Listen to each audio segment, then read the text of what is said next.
Today is Thursday, the 23rd of January, video 23. And I thought I show you Neurographics art, which is really relaxing and can be really meaningful for people. So it was a Russian psychologist, Pavel Piskarev, who developed this. And if you want to teach it to people, you have to pay a few £1,000, I think, for the course. But there are lots of YouTube videos for people who can just show you what to do, and I thought I'm doing one as well. So I don't have the background knowledge, and I'm not gonna teach you the deeper meaning. If you're interested, just Google or research a little bit more. There are two different ways I was taught. So one is with a coin, and I thought I'd do that in another video. But the other one is just starting your swirls, and the important thing is that you don't start in the middle of the page and you don't leave any lines like just ending in the page.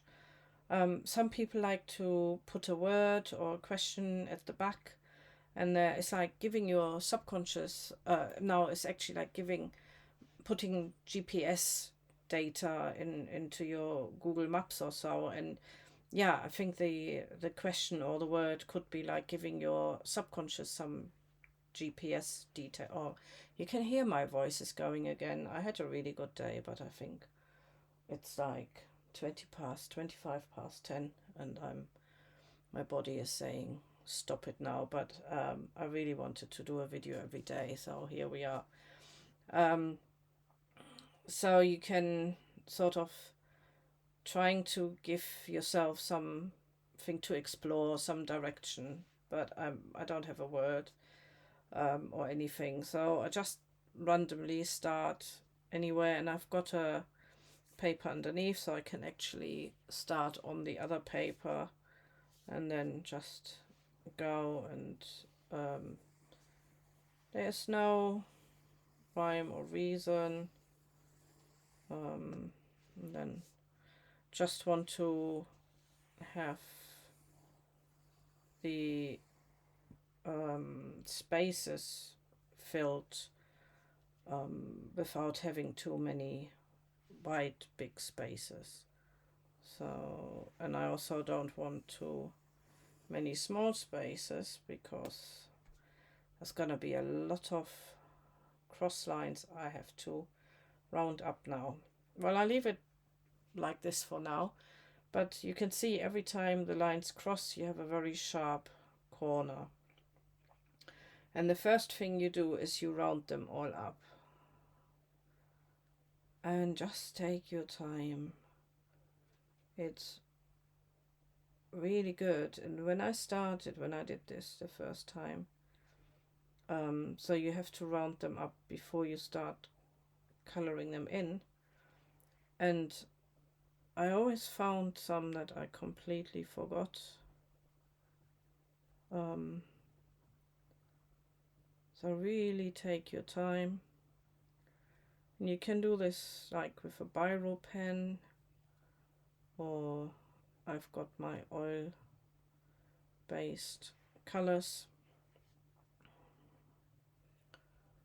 and you could fill the spaces later in with watercolors.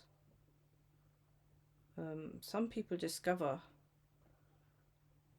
some shapes, like they think, oh, that looks like a cat or a heart, or and I like that each of them will look different.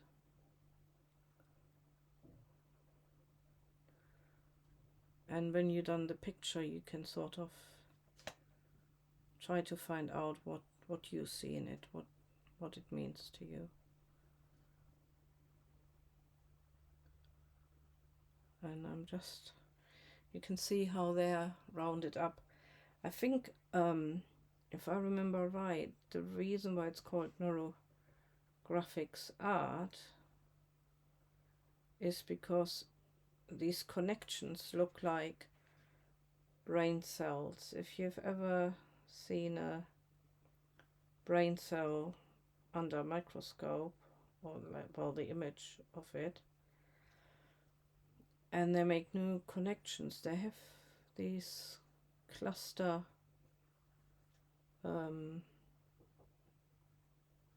cluster shapes around where they cross.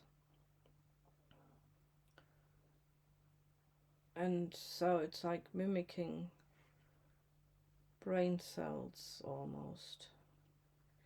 You know, that is so annoying that my voice goes so deep when I'm going into a flare-up. Might not be that bad tomorrow, but I got that through long COVID. I didn't have that problem. I had ME from 2019, but then I got really ill with COVID in 2022, and they first thought I had throat cancer because I got really weird lesions.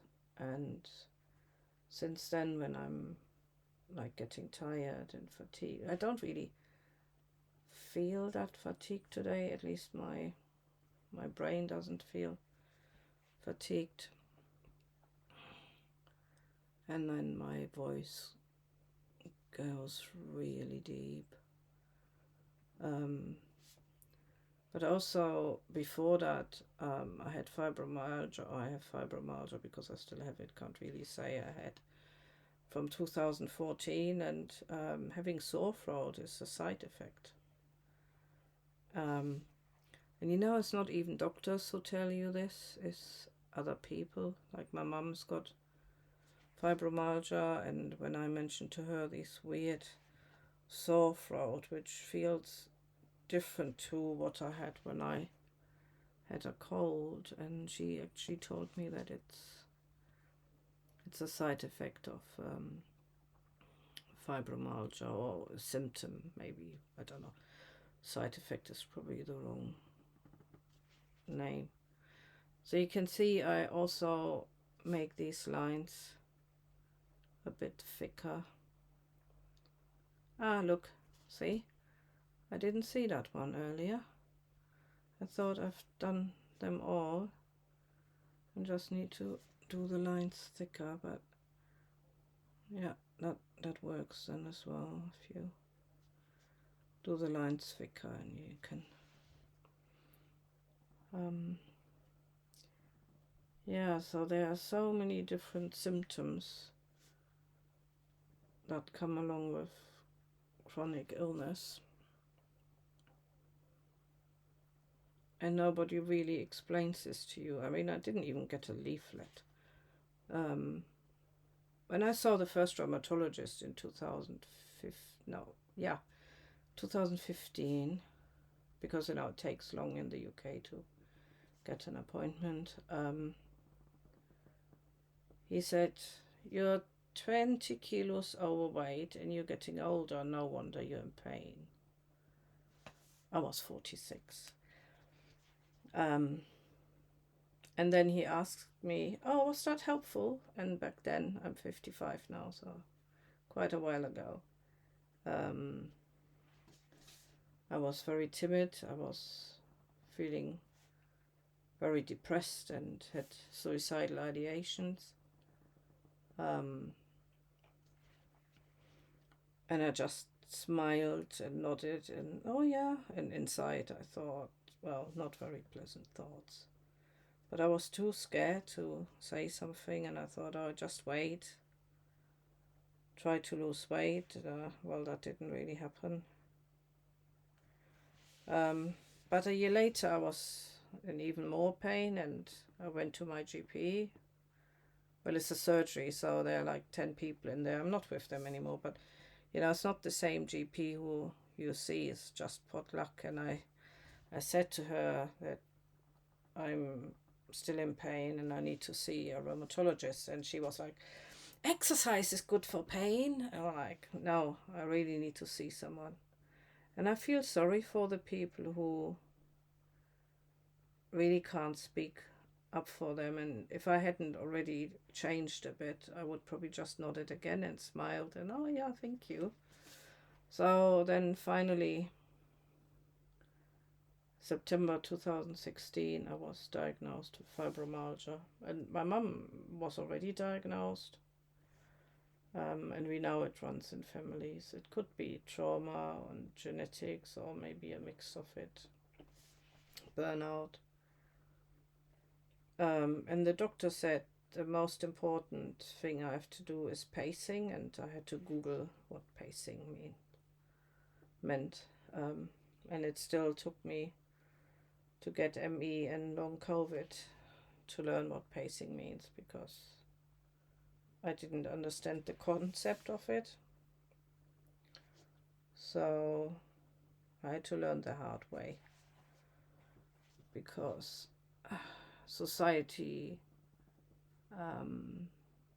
encourages us to ignore our needs, our physical needs, and grafting and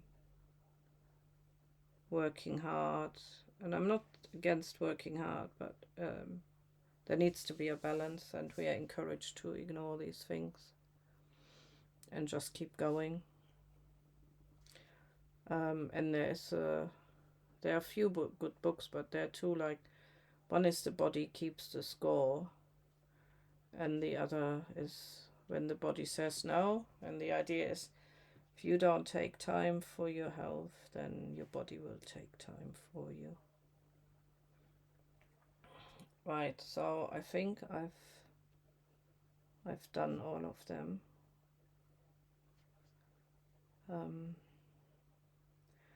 So this is a really nice exercise, because you can always find a bit of paper and have some pens.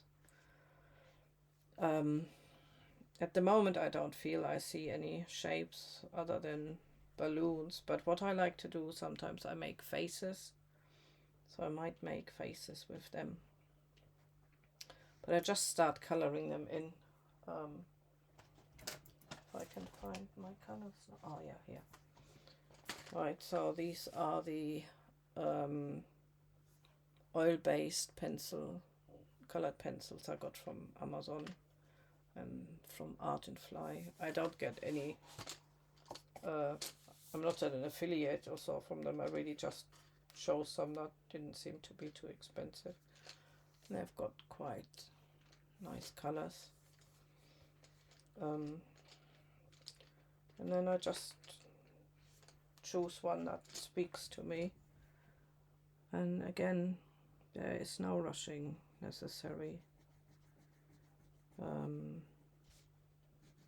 Like I said, you could also use watercolors. You don't have to use the same colors. And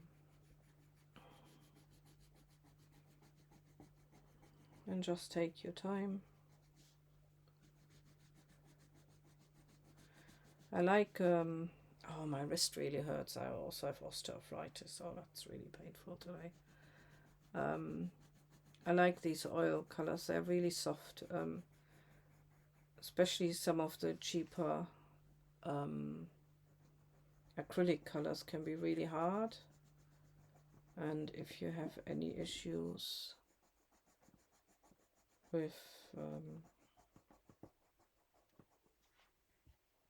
your hands or so, then it can make a big difference having soft colors to color in.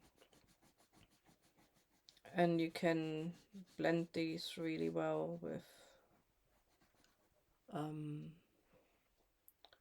what's it called? I have boiled linseed oil. And then all these white things. So let me see if I can put that up. Can you? So when you color, you still have, it looks a bit white and patchy. And then when you use some oil,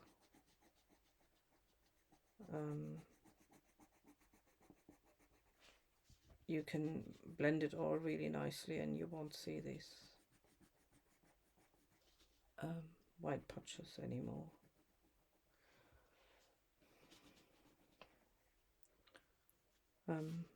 Actually, if I keep this in blue, I don't have to do the whole with one color, but I want to stick with blue. So what I'm gonna do, I'm gonna take another blue and blend these two together.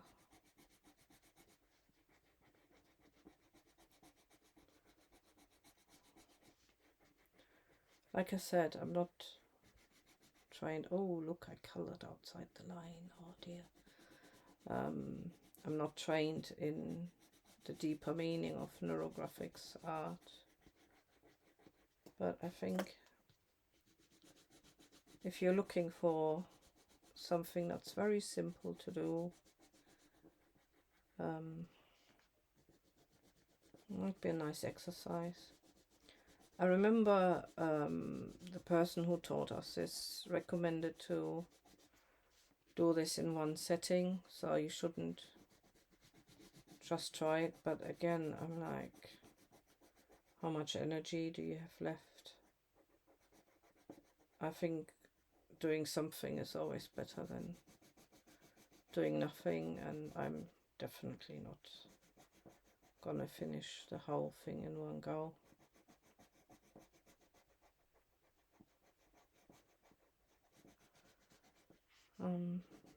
Don't think you can see the difference so good on camera, but it's quite nice. I probably will do this for each field that I use. Two different colors, like 2 yellows, 2 orange, 2 greens, and just see how it looks like.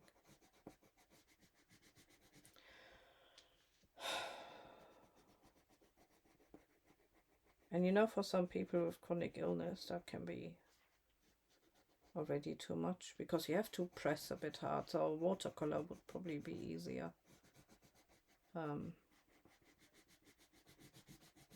So, you know, I think that's it for me. Oh yeah, you can actually see the two. That looks a bit darker than this. And you can see how they're all rounded up. I quite like that. So anyway, thank you for watching. I hope you have been able to be creative today, and if not, let it be okay with you, and try again tomorrow. See you later. Oh, lost my... Oh. This is weird, see? Why is this not working? Ah, right, okay. I need to... See, there's always something that doesn't work like you want it, because I can't see. My big screen stopped working, so I needed to use the smaller one. But anyway, do you know, I'm not going to delete this because it's not a clean end, or... And I hope that is real life. Things never really go how we imagine them. So try again tomorrow. Night.